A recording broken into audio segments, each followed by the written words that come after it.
ये थे हमारे हर दिल अजीज़ तालिब इल्म जामे इमाम खुमैनी के इम्तियाज़ अली तुराबी जो होली कुरान रिसाइट कर रहे थे। आज हमारे बीच इज़्ज़त माब राहुल गांधी रजनी पटेल के साथ करगिल डेमोक्रेटिक अलायंस के को चेयरमैन नेशनल कॉन्फ्रेंस के प्रोविजनल प्रेसिडेंट साबिका मिनिस्टर जनाब कमर अली आखुन साहब भी बैठे हुए हैं, साबिका मिनिस्टर कांग्रेस के सीनियर लीडर हाजी निसार अली साहब हैं, साबिका एमएलए गुलाम रज़ा साहब भी यहाँ डाइस पे हमारे मुअज़्ज़ज़ मेहमान के साथ बैठे हुए हैं।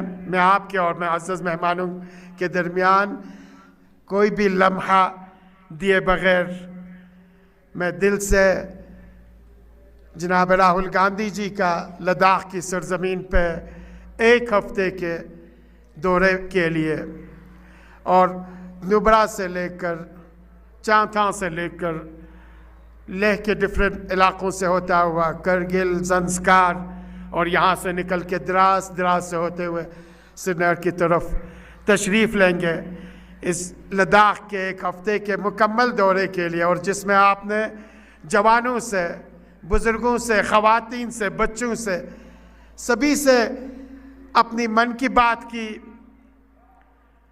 उस मन की तरह नहीं जो सिर्फ़ अपना ही बोलता है, दूसरों का नहीं सुनता है। आप में और उनमें एक फ़र्क यह है, डिफरेंस है कि आप दूसरों की सुनते हैं और इसके बाद अपनी बात बताते हैं, अपनी मन की बात सुनाते हैं। आप जिस हिंदुस्तान को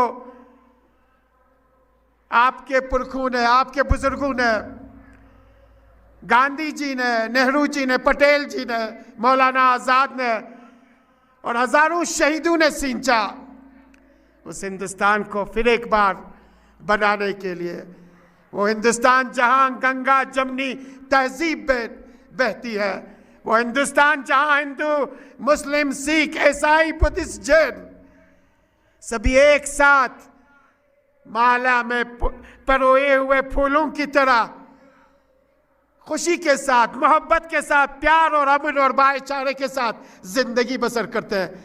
उस हिंदुस्तान को बनाने का आपने तिरुवनंतपुरम से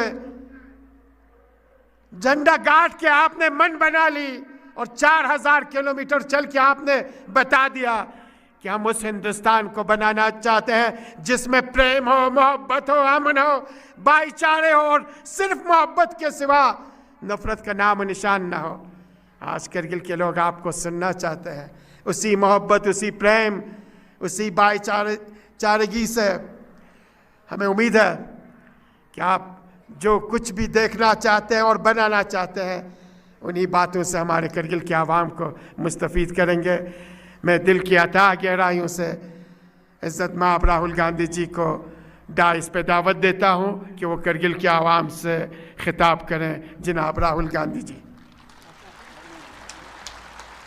टाइम बहुत कम इसलिए जा रहे हैं।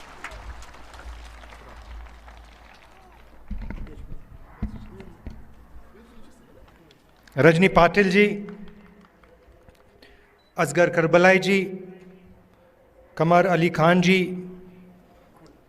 गुलाम रज़ा जी, मनोज यादव जी, यूसुफ अली जी,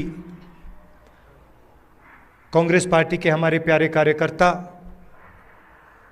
भाइयों और बहनों, आप सबका यहाँ बहुत बहुत स्वागत, नमस्कार।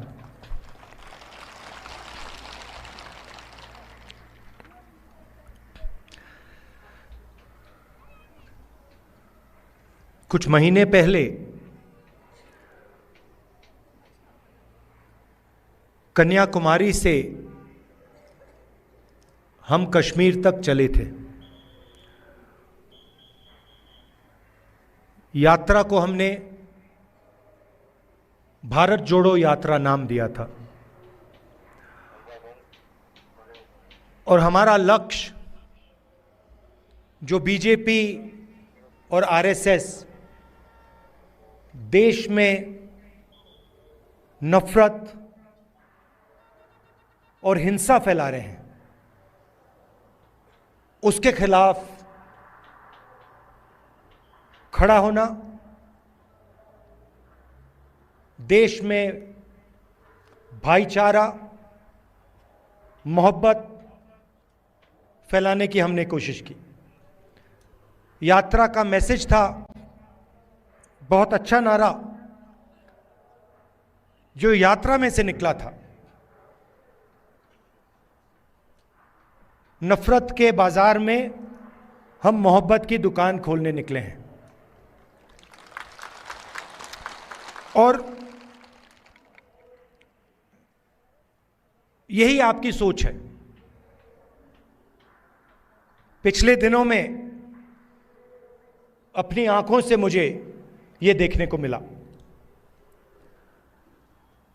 यात्रा श्रीनगर में नहीं रुकनी थी, यात्रा को लद्दाख में आना था, मगर उस समय सर्दी थी, बर्फ थी और एडमिनिस्ट्रेशन ने हमें मना किया, कहा कि लद्दाख में नहीं जाना चाहिए। तो हमने बात मान ली थी। तो मेरे दिल में था और अभी भी है कि लद्दाख में भी हमें वो यात्रा चलानी चाहिए। शायद छोटा सा पहला कदम लिया, पैदल नहीं गए, मगर मोटर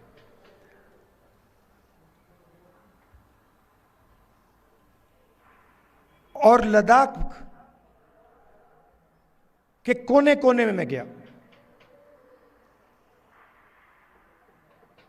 लोगों से बात की, गरीब लोगों से,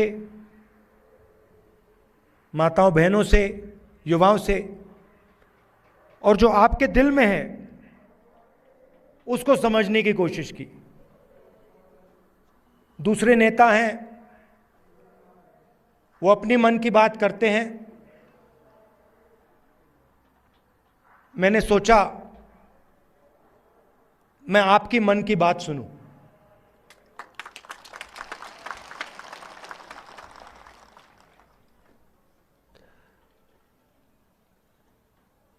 एक बात तो बिल्कुल साफ है कि जो गांधी जी की विचारधारा है, कांग्रेस पार्टी की विचारधारा है, वो लद्दाख के खून में और डीएनए में है। और मैं सिर्फ नहीं बोल रहा हूं आपको, ये मत समझिए कि ये मैं आपको भाषण में बात बोल रहा हूं। मोटरसाइकिल में मैंने पूरे लद्दाख का चक्कर काटा है और रास्ते में देश भर से हमारे लोग लेबर का काम करते हैं। बिहार से, राजस्थान से, उत्तर प्रदेश से, झारखंड से, छत्तीसगढ़ से, अलग अलग स्टेट से यहां लोग सड़क बनाने, लेबर का काम करते हैं। और मैंने जानबूझ के इनसे सवाल पूछा। मैंने इनसे पूछा, देखिए आप यहां सर्दी में काम कर रहे हो, यूपी से आए हो, बिहार से आए हो, वहां पे इतनी सर्दी नहीं पड़ती, यहां पे -10-20 हो जाता है, आपको लद्दाख के लोग कैसे लगते हैं? क्या आपको लगता है कि यहां आप अकेले काम कर रहे हो या लद्दाख के लोग आपकी मदद करते हैं, आपको प्यार दिखाते हैं? मैंने उनसे पूछा और एक से नहीं, अनेक लेबरर्स से मैंने पूछा और सारे के सारे लेबरर्स ने मुझे बताया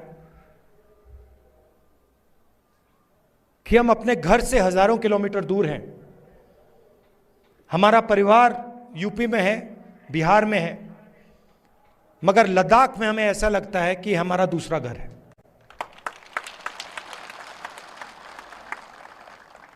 यहां पे जो भी कठिनाई होती है, पत्थर गिर जाते हैं, चोट लग जाती है, सर्दी होती है, भूख लग जाती है, लद्दाख के लोग हमारी मदद करते हैं और जब भी हम उनके पास मदद के लिए जाते हैं वो एकदम हमारी मदद करते हैं। तो ये आपके डीएनए में है।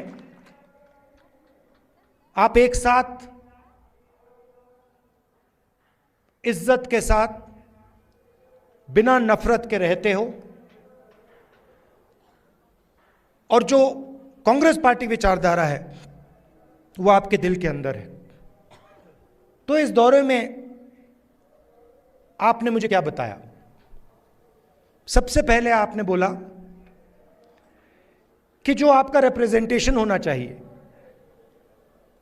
जो आपकी राजनीतिक आवाज होनी चाहिए, जो आपके लोकल गवर्नमेंट्स के लीडर होने चाहिए, वो आवाज आपकी दबाई जा रही है। आप जरूर यूनियन टेरिटरी बने, मगर आपके जो हक हैं, आपके जो अधिकार हैं, वो आपको नहीं मिल रहे हैं। ये आपने पहली बात बोली। दूसरी बात आपने बोली कि जो रोजगार के वायदे आपसे किए गए थे वो वायदे झूठे थे, और लद्दाख के कोने कोने में अगर किसी भी युवा से बात की जाए वो आपको कहेगा कि लद्दाख बेरोजगारी का एपिसेंटर है। तीसरी बात आपने बोली कि जो सेलफोन की कवरेज होनी चाहिए, जो कम्युनिकेशन का सिस्टम होना चाहिए, वो नहीं है। यहां शायद आपने लोकल एयरपोर्ट की भी बात की कि यहां पे आपका एयरपोर्ट है मगर हवाई जहाज नहीं आता है। तो मैंने आपकी बात सुनने की कोशिश की, और कांग्रेस पार्टी आपके साथ खड़ी है, और आपकी जो स्ट्रगल है, चाहे वो आपकी जमीन का मामला हो, चाहे वो रोजगार का मामला हो, चाहे वो आपका जो कल्चर है, आपकी जो भाषाएं हैं, उसकी रक्षा करने की बात हो, हम आपके साथ एक साथ खड़े हैं।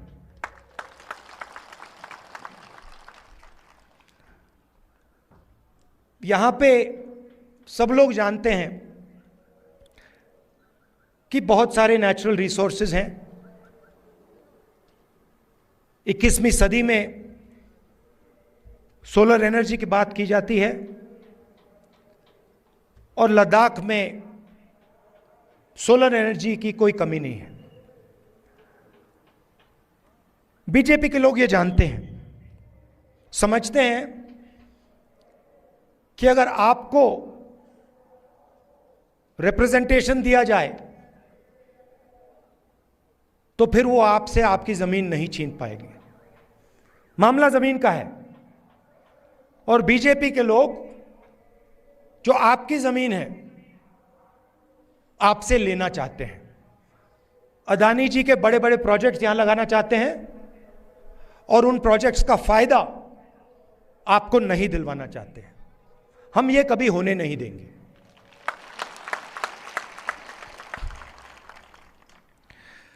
कांग्रेस पार्टी ने जो ले की एपेक्स बॉडी है,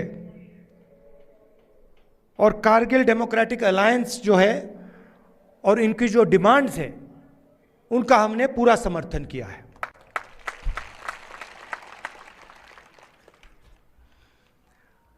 आखिरी बात मैं आपसे कहना चाहता हूं, लद्दाख एक स्ट्रेटेजिक जगह है, और यहां आने पर, खासतौर से जब मैं पैंगोंग लेक में था, तो एक बात बिल्कुल साफ है कि चाइना ने हिंदुस्तान की जमीन ली है। हजारों किलोमीटर जमीन हिंदुस्तान की चाइना ने हमसे छीनी है। और दुख की बात है कि हिंदुस्तान के प्रधानमंत्री ने ऑपोजिशन की मीटिंग में कहा कि हिंदुस्तान का 1 इंच किसी ने नहीं लिया है। ये सरासर झूठ है।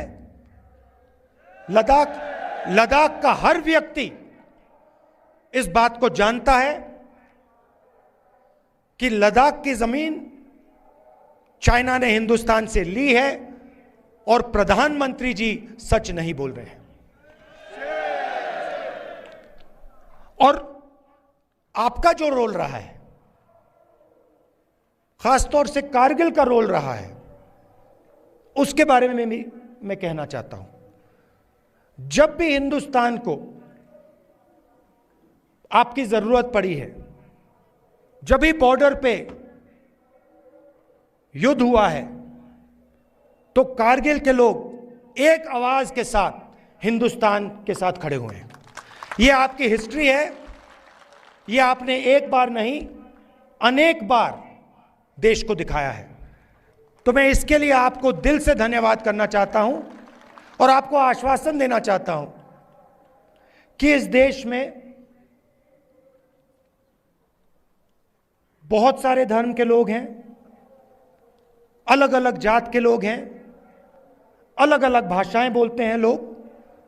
हमारे लिए सब लोग एक हैं और इस देश में सब लोगों को इज्जत से, मोहब्बत से रहना चाहिए।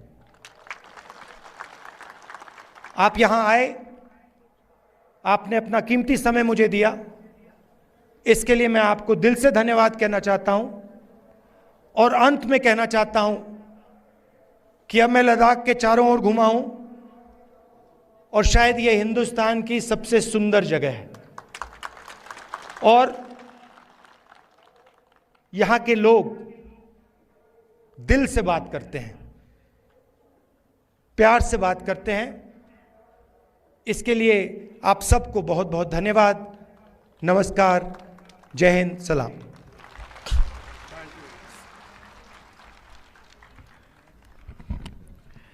अभी आपसे राहुल गांधी जी मुखातब हुए थे और उन्होंने बता दी वो करगिल की आवाम को, करगिल में रहने वालों को और इनकी कुर्बानियों को हमेशा याद करेंगे।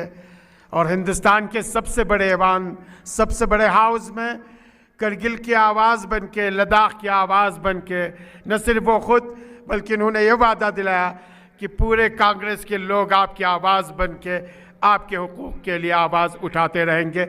मैं दिल से करगिल की आवाम की तरफ से, लद्दाख की आवाम की तरफ से जनाब राहुल गांधी जी, उनकी पूरी टीम का, मैडम रजनी पटेल, उनकी पूरी टीम का और उनके साथ आए हुए मीडिया के साथियों का फिर एक बार शुक्रिया अदा करता हूं और उम्मीद रखता हूं कि ये राहुल गांधी जी का आखिरी विज़िट ना हो, बल्कि एक और सिलसिला लेके फिर करगिल, लेह की सरजमीन, लद्दाख की सरजमीन में राहुल गांधी जी आए और 2024 में इंशाअल्लाह पूरी हिंदुस्तान में राहुल गांधी जी इंडिया अलायंस की गवर्नमेंट बना के बीजेपी और इसके साथियों को साफ करके एक नई हिंदुस्तान की शक्ल में हमें गिफ्ट की शक्ल में पेश करेंगे। इन्हीं अल्फाज के साथ मैं इनका शुक्रिया एक आखिरी चीज़ बोलना चाहता हूँ।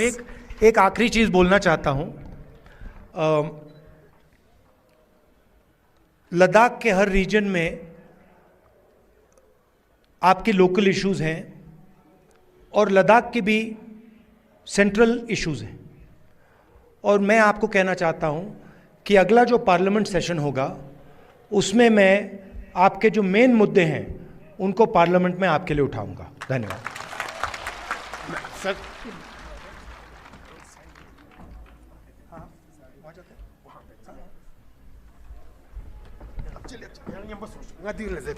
मेहरबानी यंता सगाराम बस जुक्स यंता दिका तुजार छु ngach volunteer us coachin konem boiling mabadere dika khawatinu nembo chokchitukpa yo chain anti si narik meherbani dekana considers que chain dras la ka ngane refugee ni memorial deka dekana kon kachulas que chain yanta aram bas dene ka juks kon bing skot pachik ngane volunteer us konga मेहरबानी आराम बस साजुक्स volunteer उनिज़ यंता तुझारां क्योंचिन चुआं क्योंचिन आराम बस देने का जुक्शा यंता साग जगह जगह का वॉलंटियर उनिज़ यंता देखा तुझार लेप चुकचिन चु लेप चुकचिन